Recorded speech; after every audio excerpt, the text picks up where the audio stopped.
ربیہ نے آخر وہ کر دکھایا جو کچھ سربلند کئی عرصے سے صرف سوچتا ہی آ رہا ہے، لیکن وہ اب تک بات کی تہہ تک نہ پہنچ سکا۔ لیکن ربیہ نے سربلند کو وہ حقائق دکھائے کہ جان کر سربلند خود ہکا بکا رہ گیا کہ اس کی ناک کے نیچے اتنا کچھ ہوتا رہا اور وہ کچھ نہ سمجھ پایا۔ خیر، ربیہ نہ صرف سربلند کے گھریلو ملازمین کی حقیقت اس کے سامنے لانے والی ہے، بلکہ اس کے اپنے رشتہ داروں کی سازشیں اور ان کی گندی ذہنیت بھی کھل کر اب آ جائے گی سربلند کے سامنے۔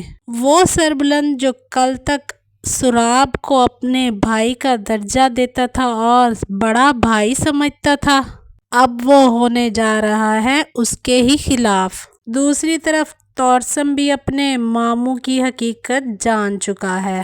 تو آنے والی ایپیسوڈ بہت زیادہ انٹرسٹنگ ہونے والی ہے۔ یہ سب جاننے کے لیے اگر آپ نے اب تک ہمارا چینل سبسکرائب نہیں کیا تو پلیز سبسکرائب کیجیے۔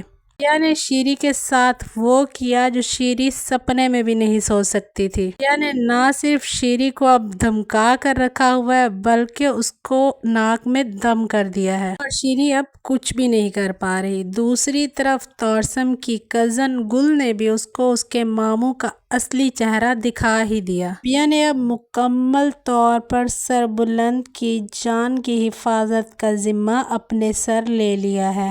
اب وہ کسی کو بھی موقع نہیں دینے والی کہ وہ سربلند کے کھانے میں کچھ ملا سکے یا سربلند کو کچھ کر سکے، اور باتوں ہی باتوں میں سربلند کو ساری حقیقت بھی بتا دی کہ وہ لوگ جس کو سربلند اپنا بڑا اور اپنا قریبی سمجھتا تھا، اصل فساد کی جڑ تو وہی نکلے۔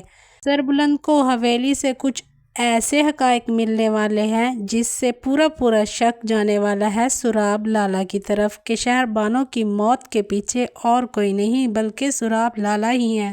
سربلند سراب سے کہے گا کہ مجھے سچ سچ بتائیں، اس رات کچھ ہوا تھا، کوئی انہونی بات جس رات شہربانو حویلی سے غائب ہوئی ہے، کیونکہ سربلند کو حویلی کے پچھلے حصے سے شہربانو کی ایک بالی ملنے کے ساتھ ساتھ سراب لالا کی انگوٹھی بھی مل جائے گی۔ وجہ بنے گی سراب کا راز فاش کرنے کی۔ سراب ربیہ کا بھی دشمن بن چکا ہے کیونکہ ربیہ سربلند کے اتنے قریب جو ہو گئی ہے۔ سراب نے اپنا قریبی ساتھی زرغون اس کام کے لیے لگا رکھا ہے کہ وہ ربیہ کی حقیقت جان کر اس کو سارے حقائق بتائے۔ زرغون سراب لالا کے پاس آئے گا اور بتائے گا کہ وہ لڑکی جو خود کو زرمالا بتا رہی ہے دراصل اس کا نام ربیہ ہے۔ 6 مہینے پہلے ہی اس کے شوہر مدثر کا قتل ہوا ہے، اسی لیے سربلند نے اس کو اپنی حویلی میں رکھا ہوا ہے۔ تو ناظرین، آپ کو بتاتے چلے کہ سربلند کے خلاف جانے کے لیے سراب اب اپنے ساتھ ملانے والا ہے اپنے ہی دشمن کو، یعنی توسم کو۔ کل تک توسم جو سراب کو بالکل بھی پسند نہیں تھا، اب وہ اس کو بنا لے گا اپنا ساتھی، کیونکہ اس کو پتا ہے کہ ربیہ وہی لڑکی ہے جس کو توسم پسند کرتا تھا۔ تو وہ توسم تک وہ بات پہنچا دے گا کہ جس لڑکی کو تم پسند کرتے تھے وہ ہماری حویلی میں رہ رہی ہے۔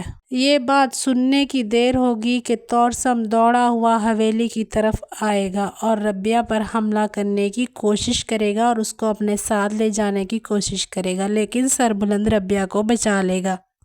دوسری طرف ربیہ نے کچن میں شیری کا جینا حرام کیا ہوا ہے کیونکہ ربیہ نے یہ بات سن لی تھی کہ شیری فون پر کسی سے بات کر رہی تھی۔ یوں ربیہ کو شک پڑ جاتا ہے کہ شیری کا کسی کے ساتھ افیئر چل رہا ہے، اسی لیے ربیہ دوسری نوکرانی کے سامنے جان بوجھ کر کہے گی کہ شیری کے پاس تو موبائل ہوگا نا، ورنہ وہ اپنے منگیتر سے باتیں کیسے کرتی ہوگی۔ شیری ہکا بکا رہ جائے گی اور کہے گی نہیں ایسی بات نہیں ہے، حویلی کے ملازمین کو موبائل فون رکھنے کی اجازت نہیں ہے۔ یہ بات سننے کی دیر ہوگی کہ ربیہ کا شک یقین میں بدل جائے گا کیونکہ اس نے خود اپنے کانوں سے شیری کو فون پر باتیں کرتے ہوئے سنا تھا۔ یوں ربیہ پتہ لگا لے گی کہ شیری کا افیئر چل رہا ہے سراب کے ساتھ اور وہ ساری حقیقت سربلند کو بتا دے گی۔ کیا ہوگا سربلند کا اگلا قدم، یہ سب جان کر آپ بھی حیران رہ جائیں گے، کیونکہ سربلند صاف صاف سراب لالا سے اب بات کرنے والا ہے اور پوچھے گا کہ اس رات آخر کیا ہوا تھا، مجھے سچ سچ بتائیں۔ سراب بات کو گھمانے کی مکمل کوشش کرے گا اور کہے گا کہ میں نے وہ بات اتنی آسانی سے جانے دی، کیا یہ کافی نہیں ہے کہ میری بہن تم سے لڑنے کے بعد خودکشی کر گئی؟ پر پہلی بار سربلند کو غصے میں دکھایا جائے گا اور وہ سراب پر چلا کر بولے گا کہ میں اس وقت آپ سے آپ کے بھائی کی حیثیت سے نہیں بلکہ قبیلے کے سردار کی حیثیت سے بات کر رہا ہوں۔ سراب بات کو گھماتے ہوئے وہاں سے چلا جائے گا۔ اب سوال یہ پیدا ہوتا ہے کہ سراب کا اگلا قدم کیا ہوگا؟ کیا وہ ربیہ کو مارنے والا ہے یا پھر شیریں کو؟